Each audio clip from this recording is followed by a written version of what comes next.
The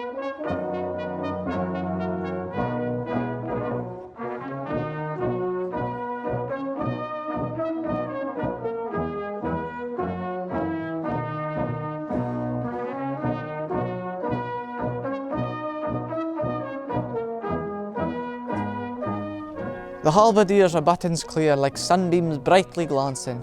The cornet and his merry men on mettled steeds are prancing. One of the smaller yet greatly important roles in the common riding is that of the Halberdier. Many townsfolk will be aware of the Halberdiers, who are often seen in the thick of the action at most official events, but are unsure of what their role in the common riding includes. I spoke to Eck Barclay, Halberdier since 2009, and newly appointed Halberdier Keith Douglas-Hogg about their duties at the common riding and what they look forward to each year. What is the role of the Halberdiers at the common riding, and how long have Halberdiers been involved? The main roles of the Halberdier at the common riding are taking the letter to the cornet elect and to oversee and look after the honorary provost and bailies and the chief guests. Other duties are carrying out the proclamations. The other duties are to lead the processions round the town, be it the procession at the kirking of the cornet, being in attendance to meet the guests at the overseas night, and being at the colour bussing, welcome the colour and start the proceedings, and also be there at the hand and back of the flag. I've been a Halberdier since 2009, so that'll be 13 years. My highlights are taking the letter to the cornet elect and seeing the smile on his face when I walk towards his door with a letter.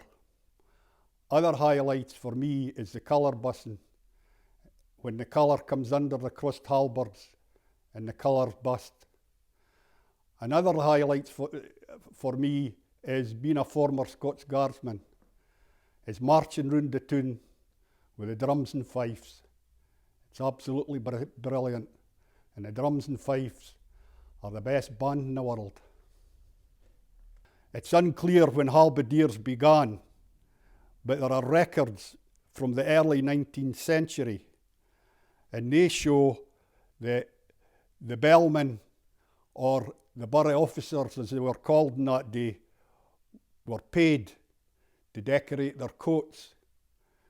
And in those days, the bellmen and the borough officers led the processions with either a fife or a piper. And then in 1712, coats were ordered and made, and in those days they were grey. And the colour changed in 1875. It's not known how many Halberdiers there has been, because the records don't go back that far. But since the 1900s, I make it that there have been 8 Halberdiers. And the most recent were Bill Allen from 1958 to 1984, Jim Anderson 1959 to 2008, George Milligan 1985 to 1996, and Rob Payne from 1997 to 2019, and myself from 2009 until now. And most recently, Keith Douglas-Hogg from 2020.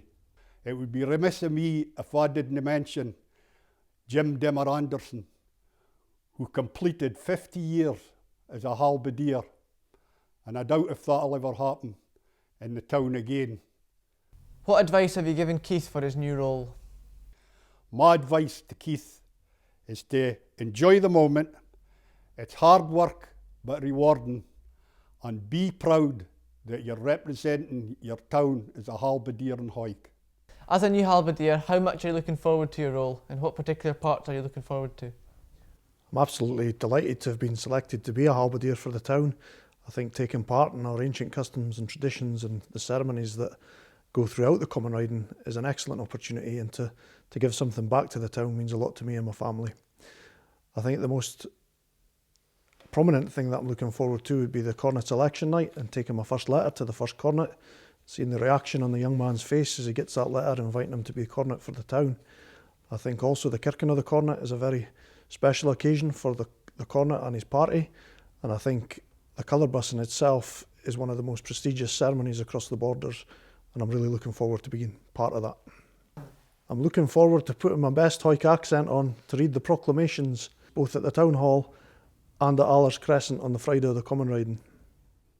That are to give advertisement within the borough and town of Hawick and the burgesses out with the same, that the Provost Bailies and Council have this day, Thursday, the day of June, begun to ride the marches of the community of Hawick and are to continue until the completion of the same the morn Friday, the o' June, and Saturday, the o' June instant, as has aye been usual.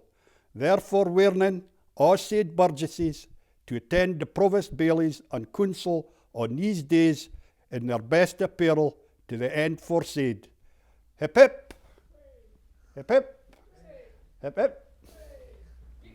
Therefore, if any noblemen, gentlemen, or others have lands lying contiguous or adjacent to the said community shall find themselves liaised or prejudiced in any sort be they days merchants, they are hereby required to state their objections there to the Provost, Bailies and Council of the said borough within 40 days for this date, otherwise they'll be held to have acquiesced in the said merchants.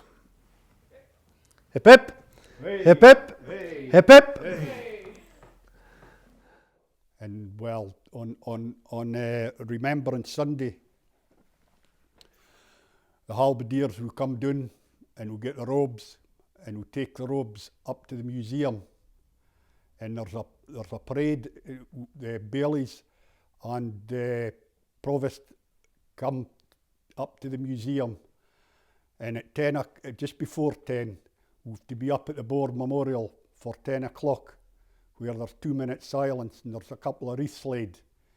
And it's the role of the Halberdier to ensure that the Provost and the Bailies are robed up.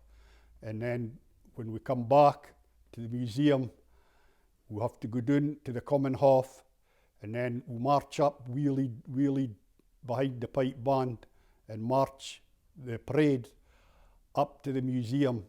And we peel off to the museum and go into the museum. And at that point, we've got to get the Provost with his chains on, and then we've got to get the rest of the Bailies. They need to get them robed up, and they need to have the little memorial stick that they put out, and then we have to get them all in their order with their wreaths, and we need to be out there on time so that the Salvation Army captain can do her bit and as near to 11 o'clock as we can for the 2 minute silence. On the Thursday night of the colour busing, the Halberdiers, we usually come down to the chambers here around 5:30 and make sure that the robes are all out and ready, and make sure that everything's ready for when the Provost comes. So once we've organised the robes and everything for the Provost and the Bailies, we with the halberds go along to the Kirkwynd, where we meet up with the drums and fifes, and then we go twice round the boundaries of Hawick, and then we come back in to the Town Hall here, and then we have to make sure that the Provost's robed up and they're all here waiting, and he's got his chain and that on. Then we have to go into the wee ante-room that's next door, and the girls tie with ribbons on. The ribbons are tied onto your uniform, and then we go into the bottom of the stairs there at the Town Hall. One of the Halberdiers goes forward and announces, "Ladies and gentlemen, please be upstanding to receive the Honorary Provost and Bailies, and remain upstanding to receive the colour." He then goes back, and the other Halberdier holding his halberd for him, and then the drums and fifes, a double tap on the drum, and we take in the Honorary Provost and Bailies. We march back out, and then we come in with the cornets lassies, and we cross halberds there, and then we stay crossed halberds, and the cornet then comes in, and the left and right hand man, and they go under the crossed halberds, and then he's give the colour is bust, and at that point we shoulder our halberds and we march out. And then on the Friday morning we come down here about 5 in the morning. Make sure on the Friday morning we have to make sure that the robes are in the town hall. So we have to get the robes and the hats and the gloves and everything up into the town hall. We go 1.5 times around the boundaries with the drums and fifes, and then we come into the town hall and have our breakfast. If we've got time to finish our breakfast, because the timing's very tight, we have to be able to get the provost and the bailies and the chief magistrate robed up with the oak leaf in their robes. Then we come out of the town hall and we lead the procession along to the Tower Now, where we sing the song. It's then into the cars, round the town to the Elm Guest House. We get out the provost procession cars at the Elm Guest House, and we stand, we wait in the horses coming. And when the horses are coming along North Bridge Street, we step out and wait till they're coming till they get nearer us. Then we step off, and as we come onto the high street at the horse, the saxhorn band are waiting for us. And then as we come round the corner, they strike up, and the procession, we march behind the saxhorn band right up the lawn to where the boundary is. On the Saturday morning, we come along and we make sure the provost bailies and everything in the town hall are okay. Then we walk along to the Tower Now, and we stand either side of the Vennel when the horses come through. And once that part's finished, we go along to the horse and we wait there, because the cornet, the left and the right hand man, they go up to the museum to lay a wreath. So we wait at the horse for them to come back up and round. We wait for the horses to come around with the drums and fifes. And when the horses come round where the horse is, we go into the road then, and we lead the procession up to the boundary, up the lawn, where we turn in. And the horses, we stand and the drums and fifes play as the horses go by up the hill. We go, the provost picks us up with the car, and we go up to the mayor. And that's an easy day for us, because we've got nothing else to do until we come back down. And when we come back down, we come back here, and it's a handing back of the flag. Once the handing back's completed, the cornet comes into the provost's room, where the proclamations are signed by the cornet, the provost, and the halberdier. Once that's happened, the cornet and the party and everything, they leave, and we get our jackets open, we get our shoes kicked off, and we sit and let our feet throb for 10 or 15 minutes, and that is the job done for us for that particular year. Thanks to Eck and Keith for talking through their duties required of the Halberdiers at the Common Riding. To watch other interviews about the Common Riding, head over to the Common Riding website and social media pages.